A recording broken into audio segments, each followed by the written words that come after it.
Hi Virgo, welcome to Higher Source Tarot for a tarot reading for all Virgo. Sun, Moon, Rising, and Venus. Thanks to everybody for all the support. I send you love and appreciation every day, and we're getting closer and closer to your season. I think I mentioned I'm a Virgo moon, so I definitely appreciate your energy. And if you're new here, welcome. I post new readings on Friday, then again on Monday. So if a reading doesn't resonate, come back in a couple of days. Fridays are always a general reading. So those, like today's reading, could involve finance, career, travel, moving, and of course love. Mondays are something different every week. Could be a more detailed Celtic cross, a love reading, or later in the month I'll have a 4-month predictive for the months of September through December. So if you like tarot and you like the channel, I'd love to invite you to subscribe to Higher Source Tarot. All right, what advice do you have for Virgo?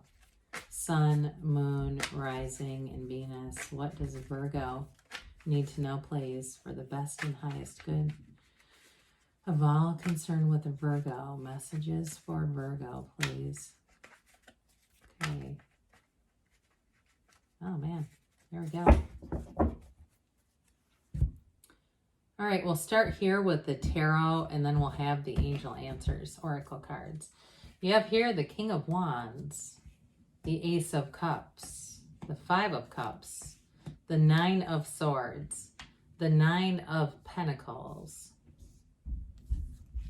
the Three of Wands, the Lovers, and the Empress. Well, okay, we've got don't cry over spilled milk and needless worry together, okay? I think the Spirit makes me laugh when they put things like this in the reading. So anybody that's a little bit worried about something, they're trying to tell you don't need to be. You've got a beautiful reading here with the two major arcana and that ace, especially for love and relationships. Some of you too, you may have a reconciliation, but you definitely have something moving forward here. The wait is over, is what they say. So we have here Gemini. We have Earth in the, we do have Earth in this too. We've got it a couple of times. We've got water, air, fire. We've got all the elements. So with the King of Wands, there's somebody here that's very dynamic. This is a very charismatic energy, charming energy. Okay, so if it's a relationship that you're asking about, you have a soulmate connection here, but you've got fertility and family and happily ever after. This is also too great loyalty, but in career, this is wonderful expansion. It is great for your career and growth. It's definitely a leadership type of position. Sorry about that. I had a little tickle in my throat. So I was going to say with this, for somebody here, I feel like you could be in charge of a project with this. This is the kind of energy, though, where you're a great motivator. Okay, so there's going to be like, I feel like this motivation to get some kind of a project done or something like that. Again, where you're overseeing, but there's just a magnetic energy with this. So you may find that people around you they may take direction pretty easily if you have something like that at work, or even if you're selling a house or getting ready to move or something like that, and you need to give people direction. I have something, they keep saying delegate. So something to do with that. Now, with this Ace of Cups energy, I mean, when we start to take this in, you definitely have a love story here. So again, it's soulmate energy, but if it's something new here, I do see it evolving. I mean, this is really, there's depth here. There, you know, two major arcana plus an archangel. The Archangel Raphael shows up here for you. So with the Ace of Cups, it is a new beginning, but it's also too with this, the yods or yods of the tarot, all those little droplets. It's telling you that it's being divinely guided, and it's I feel like in terms of a relationship, it's something that you've asked for. It's something that you've called forth. And so whoever this is, I also feel like they're going to have a very, very much unconditional regard for you. Okay, so if you have certain things like, I don't know why I just saw somebody painting a garage. And so if you do tend to be very, you know, if you tend to be very organized and you do things like maybe you decide to one day paint the garage, I don't know, they won't judge that. They won't question why are you doing that. So if you've been in relationships where maybe somebody questioned they question your why, this person won't be doing that. Okay, they understand that, and they feel like they're going to give you a lot of autonomy to be your damn self. You don't have to explain anything. You don't have to. With this, whoever this is that's coming towards you, it's definitely unconditional love, where again, it's like two people that come together. We're not trying to fix each other. We're not trying to change each other. It's just being in flow. So those of you, I mentioned it could be reconciliation, but with the Five of Cups, it is don't cry over spilled milk. So for some of you, if you've had a relationship that ended, it's reconciliation is not out of the question, but also could be somebody new. So when I was describing that, questioning your why all the time, if that's a relationship that ended, it may not be that one that's coming back. Okay. It may be something better though. You've got these two cups, right? These two upright cups. And there's something about that twos are partnerships in the tarot. There's something about that that's going to be important, where I do feel like it's like symbolic for two upright people, two people who can be themselves. There's like freedom in the relationship. There, I just got this sort of heavy, critical, judgmental energy coming through earlier when we were talking. And so with this, I do feel like you're going to be in this place where you're going to move into something that's much more stable and secure. So if it was something too that ended with a job or something like that, because I do see an ending here, you're on the right path. Okay, there's something so much better here that's going to offer more security and stability and lessen the anxiety. Because with this too, there comes, and this Nine of Swords, a bit of anxiety. Fives are change. And so, did I say 10 of Swords? I meant 9. Nines are about realization. So with this Nine of Swords, it's the card right before the 10, which is the end, okay, the culmination of everything. The Nine of Swords too, the black in the card indicates contrast. So I feel like whatever you've been through, there just was this heavy energy, and it's obviously here too, those challenges and difficulties, that sometimes it's really more the acceptance of it rather than the trying to change it.